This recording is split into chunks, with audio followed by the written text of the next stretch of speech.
My name is Jamie Noguchi, and welcome to Draw Jam. Let's fucking make comics!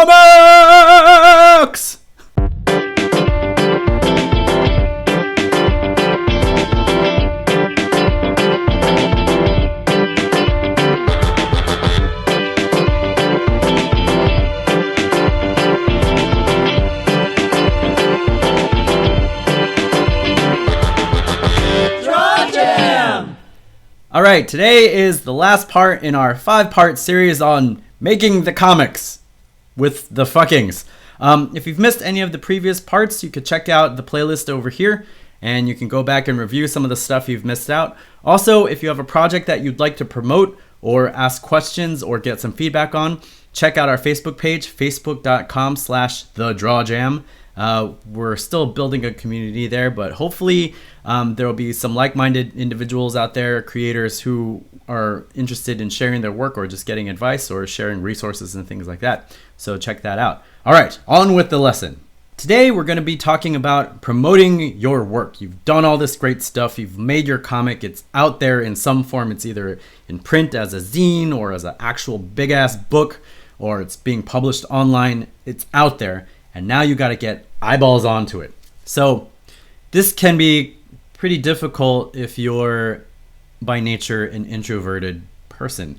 Like a lot of us artists are. We're used to just sitting in a corner and drawing the thing.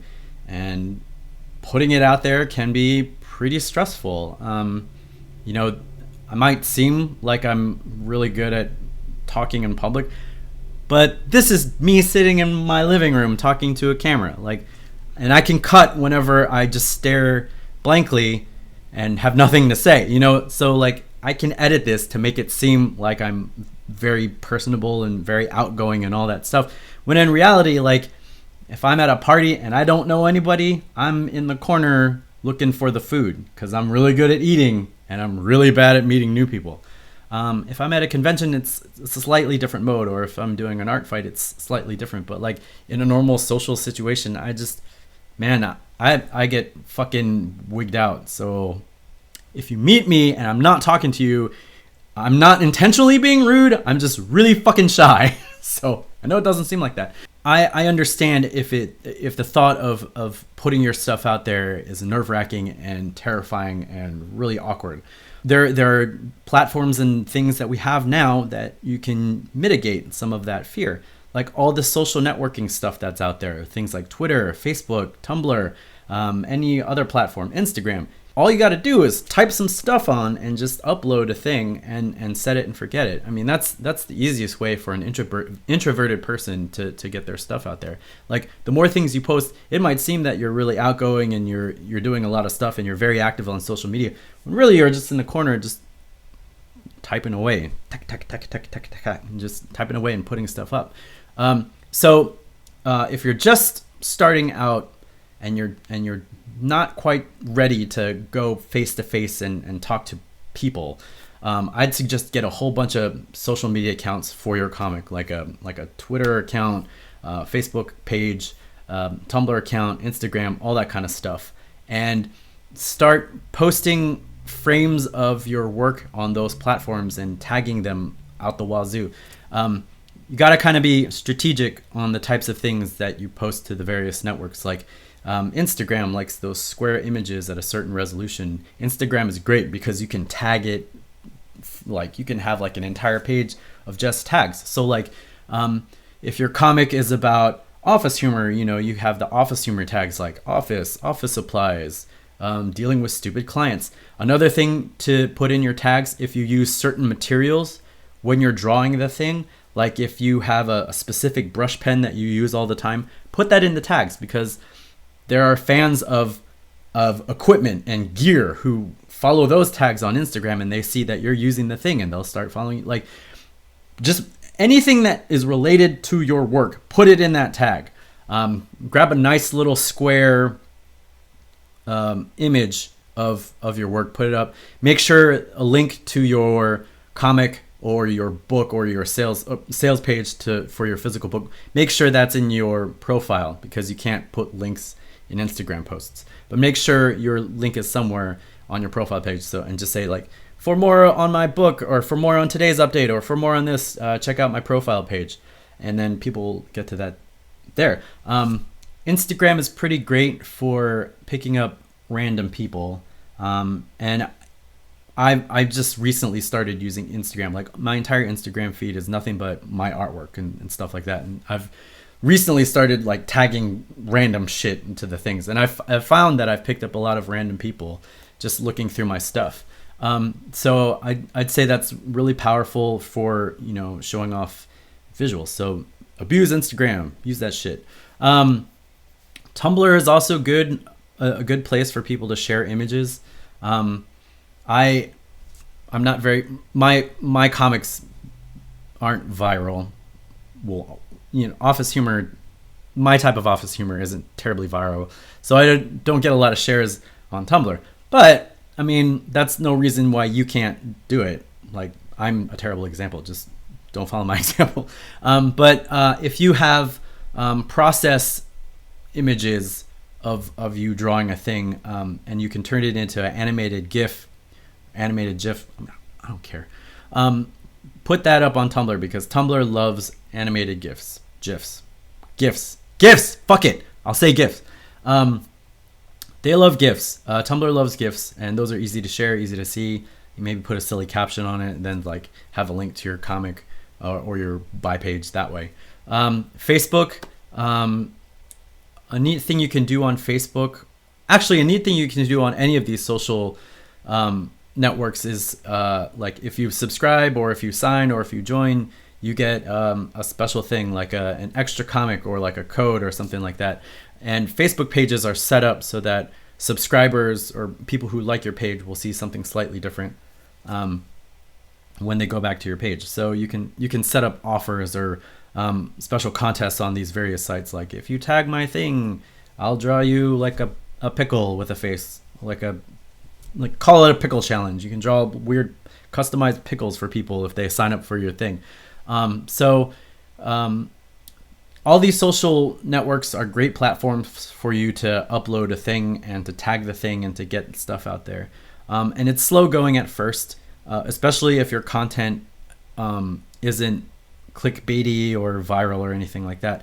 But use these platforms to build a community around your stuff, because you're not just advertising your work. You're trying to build a fan base that will be invested in not only your work, but who you are as a creator. That's the double-edged sword with all of these social media and social networks, is that like, people aren't just interested in your work. People are interested in you as a creator. So it's up to you how much you decide to share and how much you don't want to share. Like, if you're introverted, you might just focus on the work, and that's fine. Just focus on the work, tell people about how you create the thing, and tell people about what inspired you to create the thing, but just keep it focused on the work if you don't want to share personal details about your life and stuff like that.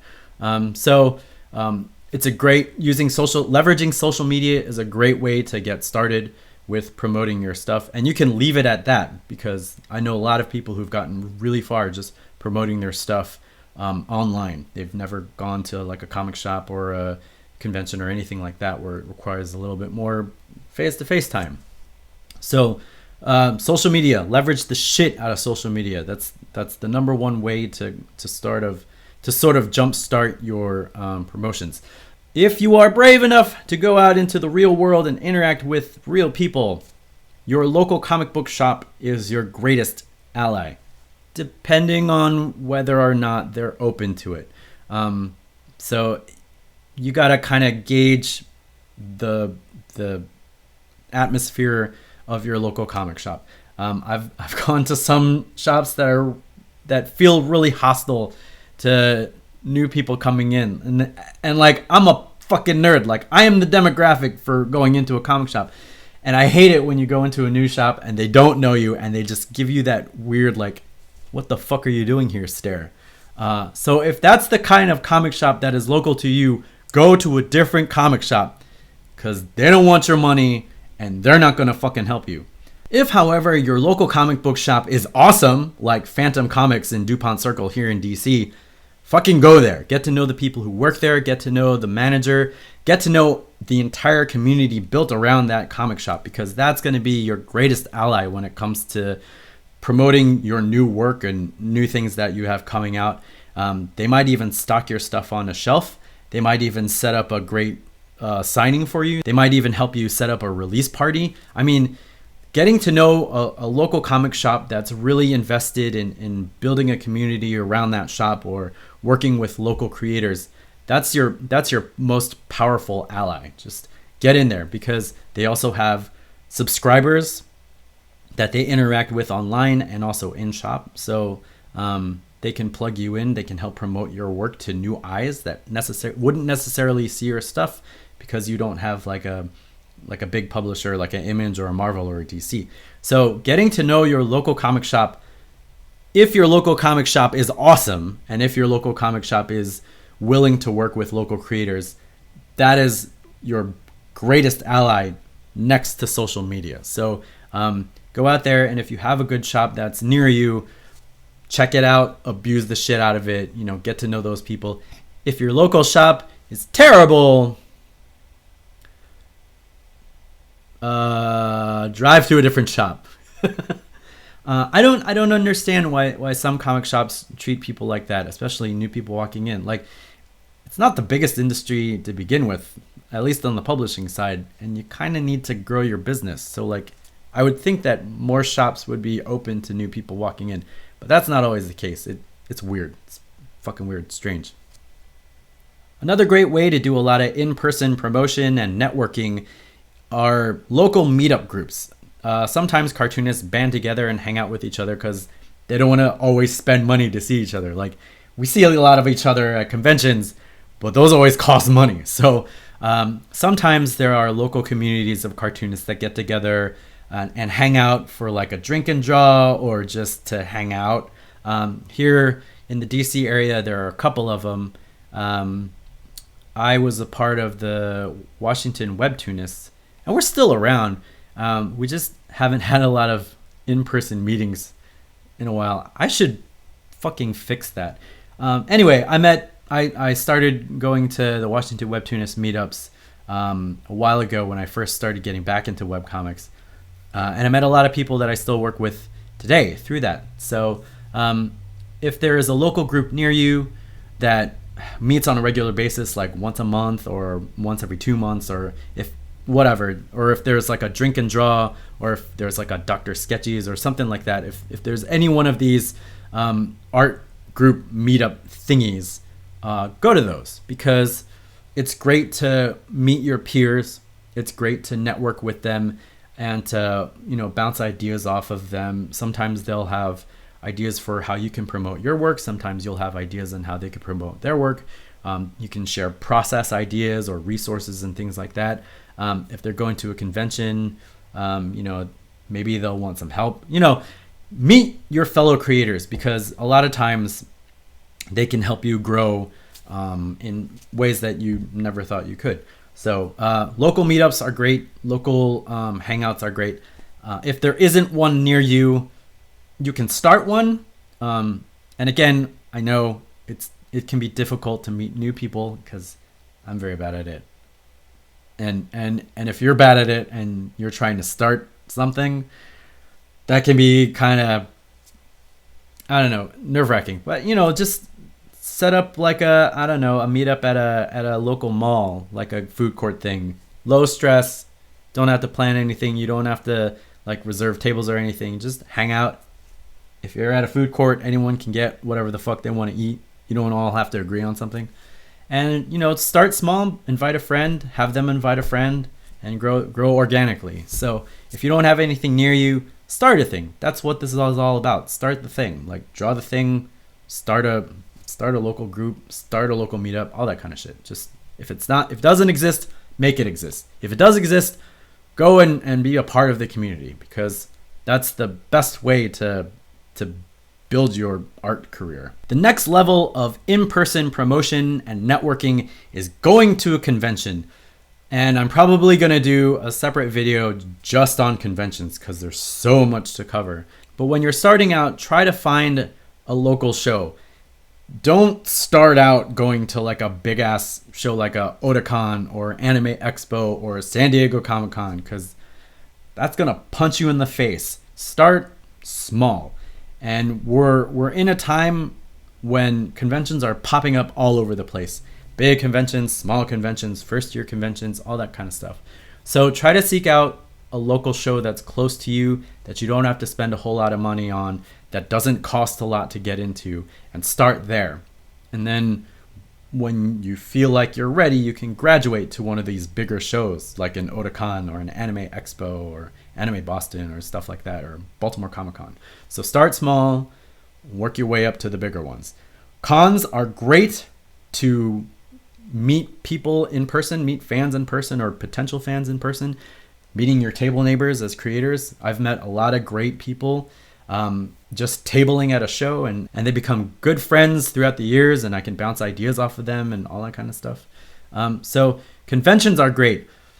Conventions can also lose you a lot of money, but you gain a lot as well if you approach them the right way. So that's going to be an entire other video because it's too much stuff. But conventions are sort of like the peak level of getting out there and doing promotion and in-face stuff. So I talked a little bit about social networking and a little bit about in-person promotion and that kind of stuff. One final idea I want to leave you with today is to set up your own YouTube channel dedicated to your comic stuff. Now, people love process videos. There are channels dedicated to sword making, cosplay armor, fixing your toilet, which is really helpful for me right now because I gotta fix my fucking toilet. But people love to watch other people make a thing or do a thing, or that stuff. So set one up for your comic. And it can be easy stuff. Like, your first episode can be an introduction about your comic, what it's about. You could do a second episode about how you came up with your idea. Third episode, you could show people how you're drawing it or lettering it or the importance of lettering and all that kind of stuff. And just go through the various stages and document you making the comic. And don't think that like no one's gonna watch your shit. That's defeatist. Don't let that idea creep into your head. When I started my previous channel, it was to dedicate me working on my comic, and I didn't think anyone would be watching, and I didn't really care. I just kept doing it. And my first Baltimore Comic Con, a kid came up to me and said, "Hey, I recognize you from your YouTube channel. I didn't know you would be there." So, like, I had just started it a couple months before. It was amazing to me. Like, I'm a nobody. Nobody knows who the fuck I am, especially on YouTube. And this kid, out of nowhere, saw my stuff. Someone is going to find your stuff, especially if you tag it with all sorts of good tags about comics and creating comics and stuff like that. So document your process because people love that shit. And people will come back and watch you making your comic. Even if they don't like your comic, sometimes people just watch to see how you draw or see how you write or see how you come up with ideas. So document your stuff, put it out there on YouTube. There are other services probably, but YouTube is honestly the biggest. So start here. There you go. All right, so those are some very basic ideas on how to get people to check out your stuff, to read your comic and all that good stuff. All right, so that's it. We're done. I hope you guys have gotten something out of this 5-part lesson thing, class, whatever the hell I'm calling this. If you missed any of the previous episodes, check out the playlist right here. If you have comics that you would like to share or things that you want comments on or suggestions, or if you have resources that you want to share with somebody, check out our Facebook page, facebook.com/thedrawjam. And if any of this was helpful for you, please subscribe and share with your friends. And thanks for sitting through all of these. Thanks for checking my stuff out. And I'll see you next time. All right, bye.